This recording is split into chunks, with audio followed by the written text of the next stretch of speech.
Hey everybody, welcome back to the channel. My name is Eric. I am the Fraudiophile. This is the channel where we talk about records, we talk about stereo equipment, and everything in between. Today I'm going to do my second volume of the bands that I love.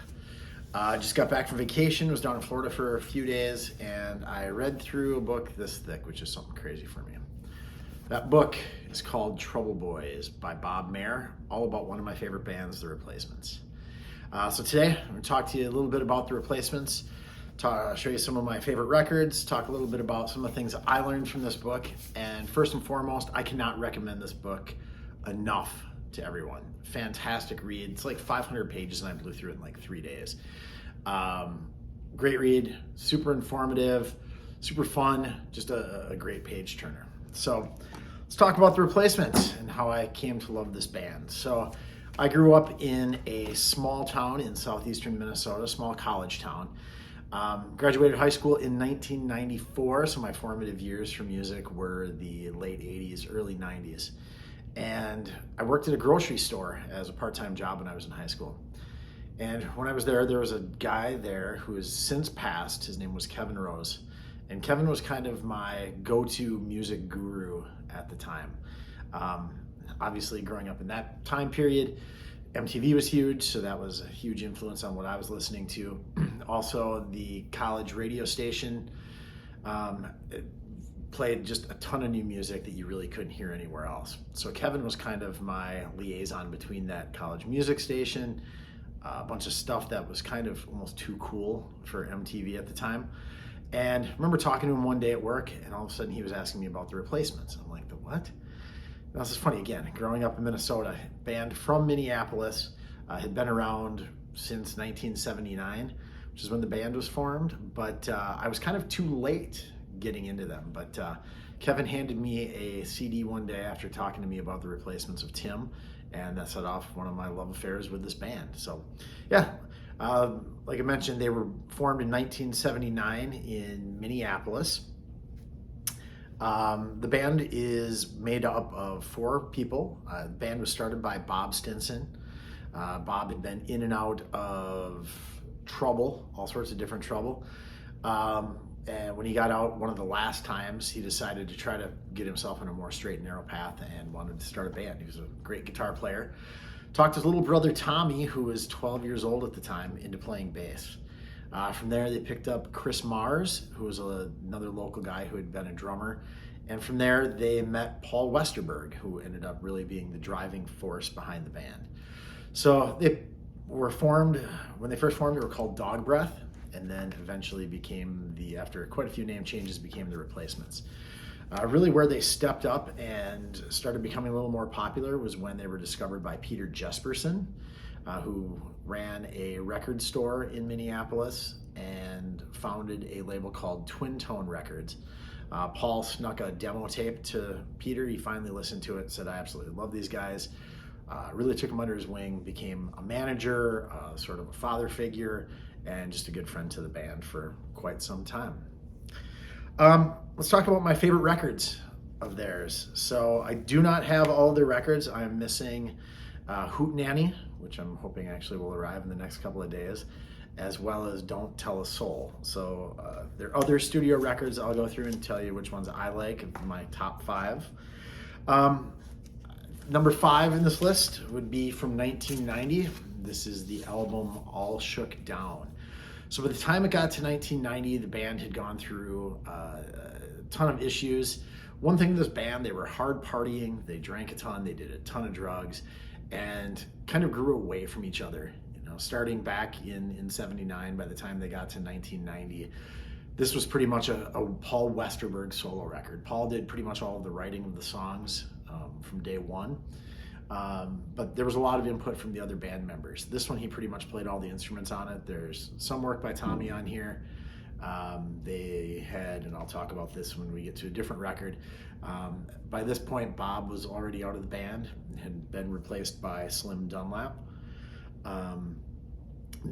Not my favorite record, but a complete difference between this and the next one that I'm going to talk about. By the time you get to 1990, we're talking a lot of ballads, a lot of acoustic guitar, piano, things like that, which is quite different from the way the band started off, which was really sort of a proto-punk, almost hardcore band back in the late 70s and early 80s. So the ones I like the best from All Shook Down would be Sadly Beautiful is one of my favorite songs off of here. When It Began is another great tune. My favorite off of here, which was their first single from this, was called Merry Go Round, M-E-R-R-Y, Go Round. Song actually written by Paul Westerberg about his sister Mary, who is well known in the Twin Cities area as Mary Lucia. She's a DJ. It's been on all sorts of different radio stations from the late 80s up until just a couple of years ago when she was working for The Current, and now I think actually is latched back on with Radio K. So one of my favorite DJs, been very influential on the music that I've listened to over the years. So yeah, Merry Go Round would be my favorite one off of this. So let's go back to their first true album. That is Sorry Ma, Forgot to Take Out the Trash, which is from 1981. This is their debut album. They did have an EP before this called Stink, but this is their first full-length album. Very, very hardcore and proto-punk, I would describe this. Standout tracks on here for me, Something to Do is pretty good. Something to Do, D-U, is pretty good. It actually talks a bit about the band Husker Du, who was also coming up through the Minneapolis music scene at the time. They were friends, they were rivals. Yeah, great song. Taking a Ride is another one of my favorites, as well as Rattlesnake. To me, this one's kind of all over the place, probably just because of how young they were at the time. And again, very, very proto-punk sounding album. Now we're getting into three of my favorite records. Not only three of my favorite Replacements records, but just three of my favorite albums ever. Let's go with 1984's Let It Be for my third favorite. Band was really starting to come together, starting to write more coherent songs, getting away from some of the punkish stuff. There's still some things on here like Tommy Gets His Tonsils Out and Gary's Got a Boner, which are very irreverent, punky tunes. But the songwriting really changed at this point. The production changed. This is an iconic, absolutely iconic album cover. Picture was taken on the roof of the Stinsons' house. And just the name, Let It Be. Like, they basically said, well, what can we do that's just kind of goofy and out there, and decided, this isn't long after Beatlemania, to name it Let It Be. Peter Jesperson's favorite band was the Beatles. Some fantastic songs on here. And by the way, this house actually had just gone on the market not too long ago up in Minneapolis. Some fantastic songs. I actually had some trouble picking my favorites on here because there are so many great songs. I Will Dare is a standout on this. Androgynous, which is just a piano and Paul singing. And then my favorite on here is definitely Unsatisfied. Not a lot of lyrics to it, just the passion the song is sung with, and the guitar work by Bob on this is fantastic. So Let It Be, my number 3 favorite record. Number 2 is from 1987. This is Pleased to Meet Me. Again, this one to me has just another steps taken, moving away from that punky sound into being more of a true rock band, and Paul's songwriting really stands out on this album as well. This was actually recorded in Memphis, Tennessee. They worked with a producer down there. It was one of the first times they've really stepped away from the Minneapolis area to make an album. 3 standouts on this. My first would be Skyway, another acoustic song about the skyways that connect all the buildings up in Minneapolis. Alex Chilton is a great song written about the former Box Tops and Big Star singer. The band actually forged a relationship with him, and he did some recording of some demos on the album that I'm going to show you next. So great relationship with the band there. Then my favorite one on this has to be Can't Hardly Wait. It was a song that they had written quite a while before this album, just never could figure out how they wanted to put it together. It ended up being a song that's pretty mellow and with horns. they did record some previous versions that were much more electric and much more rocking of it. It's kind of cool. If you jump on any of the streaming services, you can find about 5 different versions of this, studio versions of this song that are fantastic. So yeah, I can't hardly wait off of Pleased to Meet Me. Would be my favorite one on here. And last but not least, I've actually showed this record before. It was one of my favorite purchases of the last year. This is Tim, and this actually is a box set that was released this last year.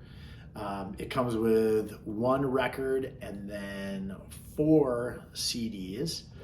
One of the things, Rhino Records, so Twin Tone was their original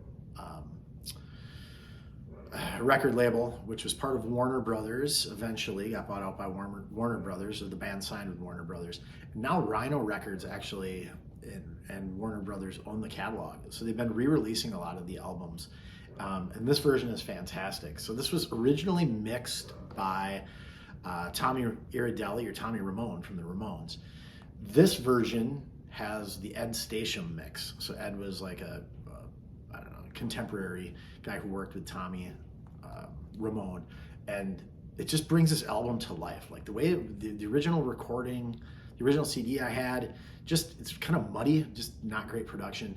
This is way better. But the songwriting on here, every song on this is fantastic. This is far and away my favorite Replacements album, and I think part of that is this is how I was introduced to the band, like I said, when Kevin pushed this through to me. They also appeared on Saturday Night Live about the time this came out. This did come out in 1985. And they were subsequently banned from the show after that, and banned from NBC for quite a while. Paul lets out an expletive right before Bob's about to play his guitar solo. I will actually, if I can find one, link to that performance down here in the description. But this was a band, in my opinion, at their best at this time. So tons of great songs off of here.